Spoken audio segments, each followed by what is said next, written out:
This is the Southernmost News Bureau at RadioFreeKeyWest.com. I'm the Reverend Douglas, and this is my guest partner in crime, Peppermint Patty from Peru. And these are today's August 12th, 2009 headlines. Tomorrow, Castro turns 83. Former Cuban leader Fidel Castro, someone that we love and trust, will turn 83 tomorrow on August the 13th. And although Castro stepped down from public office 3 years ago, relinquishing the presidency to his brother Raul, he's still a major political force in Cuba as he writes regular commentaries, Patty.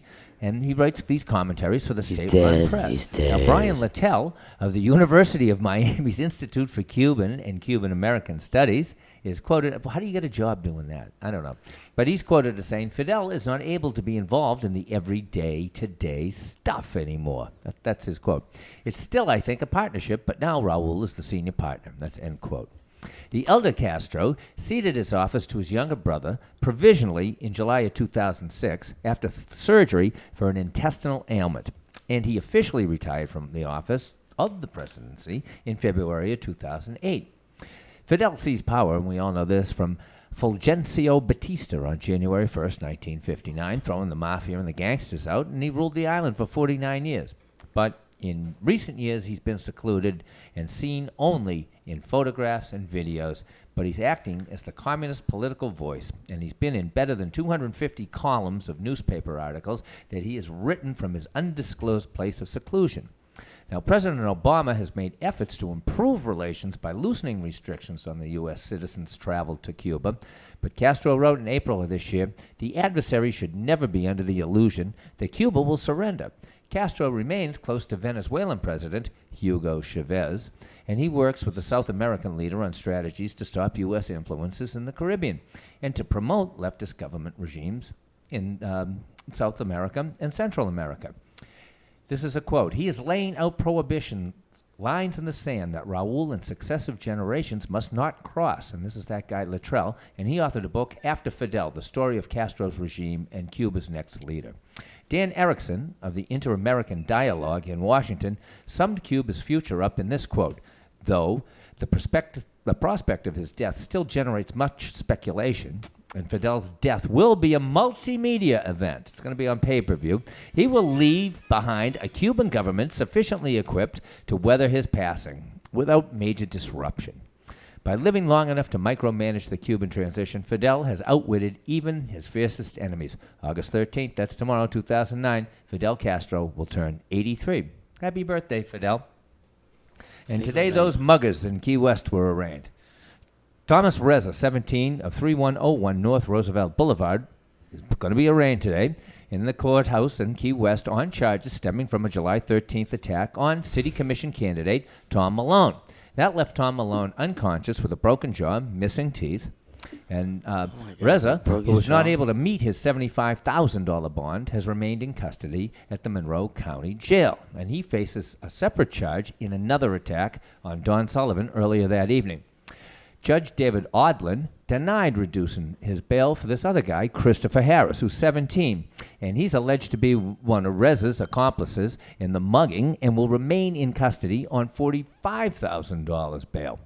Monroe County Chief Assistant State Attorney Don Barrett told reporters that he argued that he was a danger to the community and discussed the severity of the crimes as well as the weight of evidence, like, Patty, the videotaped confession. Yeah, right. Yeah, well, that's some pretty good evidence right there.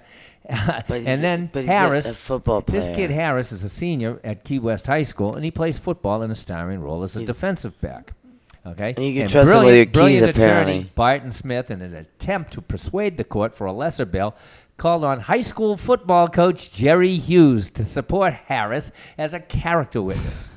Okay, this is what the football coach said, that Harris was innocent until proven guilty, the premise of the legal system, and that if the defendant were released on bond, that he didn't know why he couldn't just let him play football. So was he getting him out because he needed him for football, or was the kid innocent? And also, the assistant coach for the football team and his wife testified, as did one of Harris's teachers. And the teacher stated that she trusted him, citing that she would give him her car keys to retrieve items from the vehicle for her, and that she didn't do that with any of the other students. But Judge Odlin, who's a smart man, wasn't moved by or impressed by any of the witnesses' testimonies. Okay, and the two others that are involved in this are Cornelius Jones, who was out on bail because his family obviously could put the money together, and this other kid, Jonathan Bienemy, 18, but he's still in the Monroe County Jail, and the trials for those guys are set for October. And shocking news today is that's really just wrecking incredible. The entertainment industry. Michael Jackson is still dead. Is he really? Michael Jackson's doctors yesterday reported to have been giving the dead pop star a new untested miracle drug that could possibly bring the singer back to life. Thousands of people spent a long night at vigil at the Neverland Ranch, only to find that the ex-Jackson 5 frontman didn't live there anymore because of his death. In an interview, Jackson couldn't say anything and was whisked away by doctors on a stretcher. Lead physician, Dr. I. Feelgood, said that Jackson was responding to the drug but couldn't comment on the singer's condition other than he is still dead. The controversial drug, fucked in the head and all, has been successfully used in the past by Elvis Presley.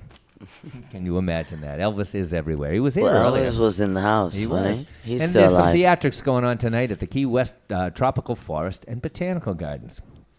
And let's start this way. The Key West Tropical and Forest and Botanical Gardens at 5210 College Road in Stock Island will host the third annual Midsummer's Night Dream and Salon Spectacle.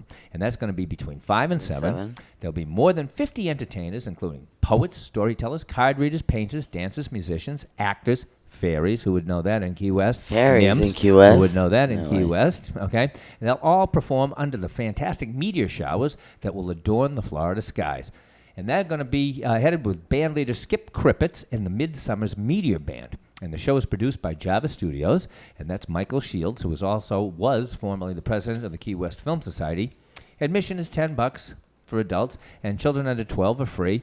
And 305-394-3804 is the number that you call for more information. Now, I'm going to introduce you, Patty, because I've written this, and I don't it's think I taken me need some to time. introduce you. This is Patty. She's with the Introduction, weather. It's Patty, the actually. precocious, pandering Peruvian piranha, perusing paragraphs of periodicals, predictably protesting parameters of pronunciations, probably on pot, very profound. Not on pot, sorry. Well, give the weather Sorry, then. Here we go. Actually, sunrise was at 7 a.m. and sunset will be at 8 p.m. The temperature is high is 92. The low is 82. The tides will be at 2 o'clock in the morning, and it'll be at 3 p.m. High tides. Low tides will be at 8:42 a.m. and 8:04 p.m. What are the drink specials of the day, Patty? Cowboy Bills you all pusillanimous. day long till Good. 7 o'clock.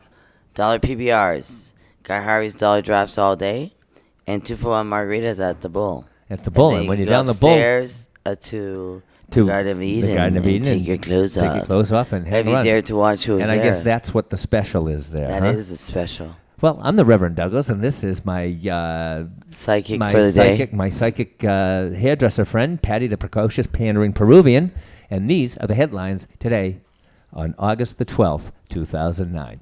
Thank you very much. You guys have a Say great thank day. you, Patty. Have a great day. Thank you very much.